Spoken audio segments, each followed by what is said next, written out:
Welcome back to the Weekend Handyman, and today we are working on my red Jeep Cherokee here.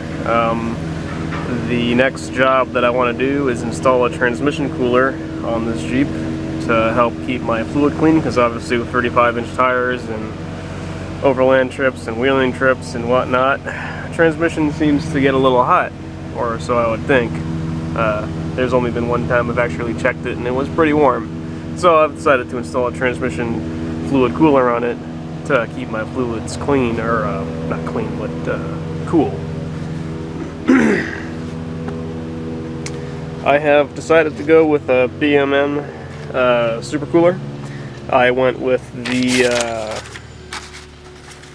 70268 part number, which is the bigger of the B&M coolers.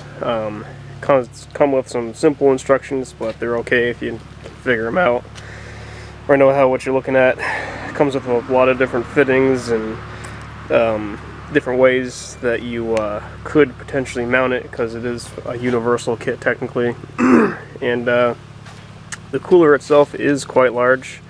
You know, I'm just an average dude. I'm a 5'8", 5'9", something like that, and it's definitely a decent cooler size-wise.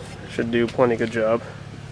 The first thing you need to know or figure out is which transmission line that comes out of your factory radiator is in fact the return line. Now,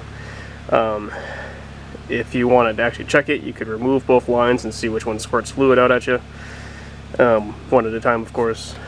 And or you could just do the research like I did, just to verify. And the upper line is the return line. So the way this works is the fluid's going to come out of the transmission into the radiator cooler that's already in the radiator, then into the B&M one, and then back to the transmission. So let's get started.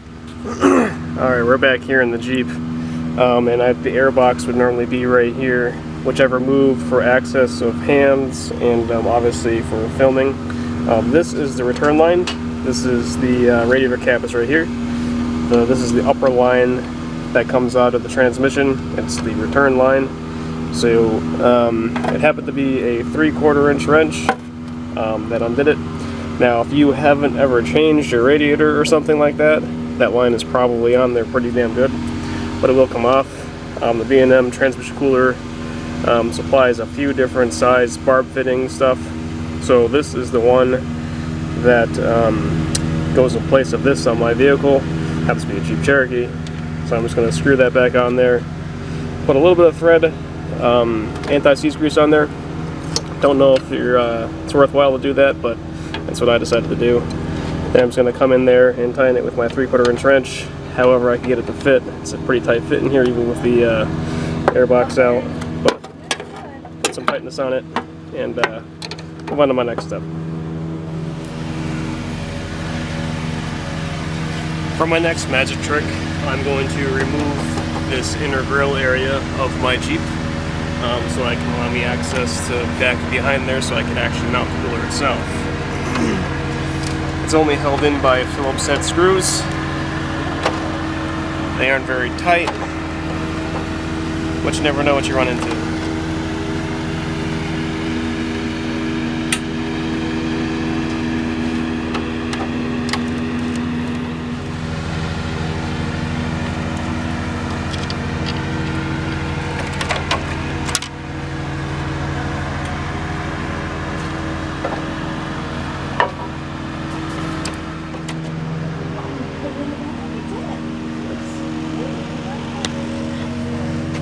This also could be a good time to clean up your radiator.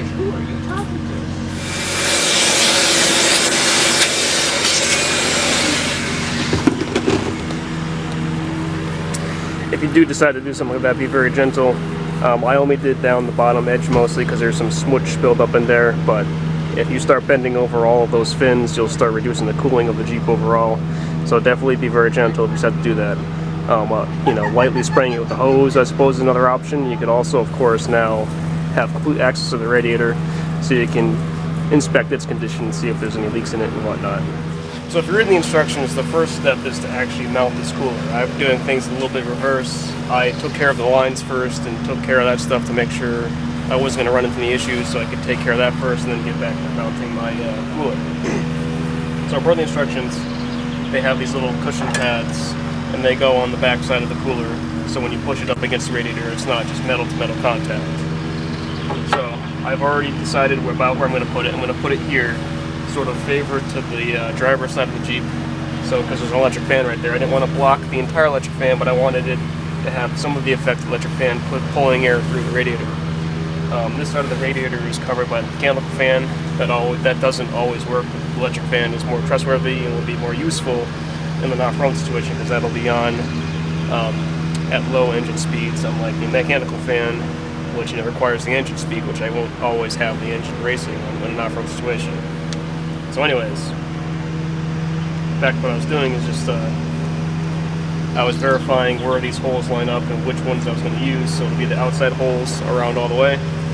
So I'm just going to take my cushions and stick them over the mounting hole, I guess.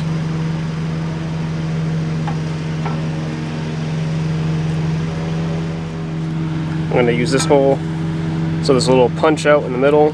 That's where the attaching rod is going to go through. You're going to stick it through that. So fairly simple, I suppose.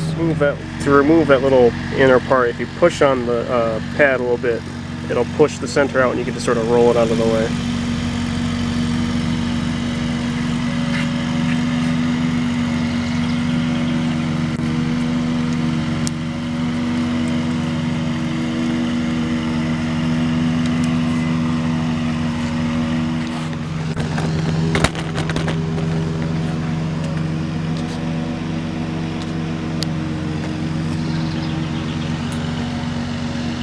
So the way that these are designed to work is to get pushed through the radiator. So you can see that the fins are vertical, so all you do is find the ones that line up with your holes, and you just take this and push it through the radiator like so.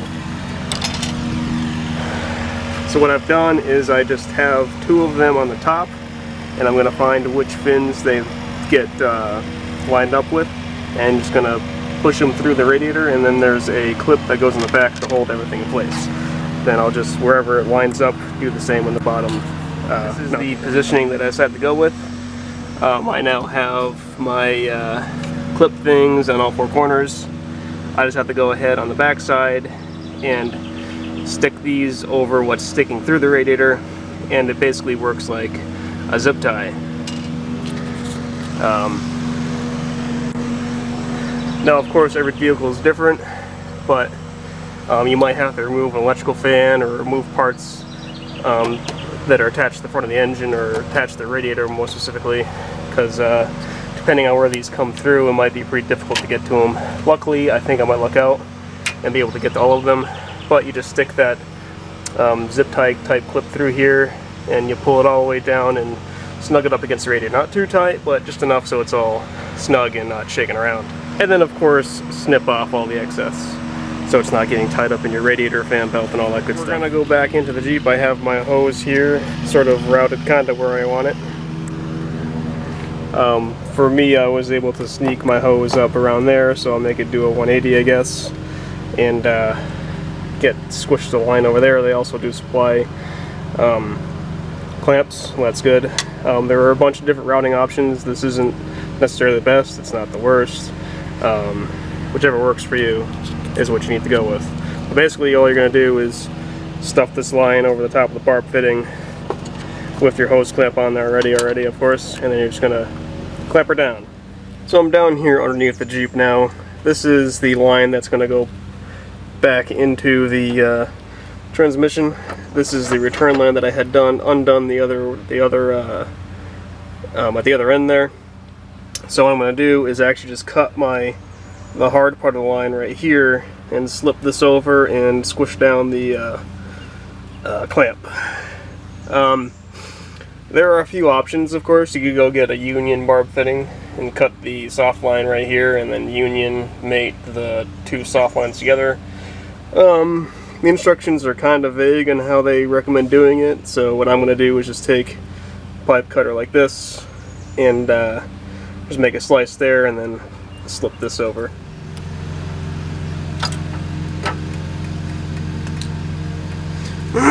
Alright, so the line will drip, as it does have transmission fluid in it, but all I have to do is take out, grab a rag, and then I'm going to just pull out my previous return line for a second.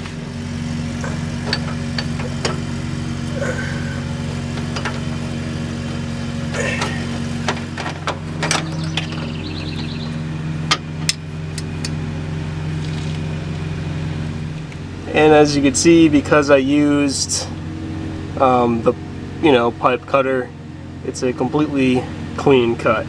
No jagged edges, nothing funky going on. I'm just going to slip the hose over the top, call it a day. Okay, so the cooler is on there and all the lines are attached. I've checked their tightness and they are good. So what I'm going to do is reassemble my airbox here and get prepared to start the vehicle. Now, of course, because I've added, this cooler, which is completely empty of fluid, along with all the lines, you'll have to add fluid as necessary. So, I mean, it could be a quart, could be half a quart, could be 2 quarts, I don't know. It'll all have to come down to the dipstick level back on the back side of the transmission, which of course you'll have to look up to see what the recommended method for checking that level is, but expect to have to add fluid. So I'm just gonna start putting together the Jeep and then start her up and check the fluid level. Don't forget to clip these either. I suppose if you wanted to be a dipshit or maybe a badass, depending on your perspective, they're self-clearing, but I would recommend clipping them first.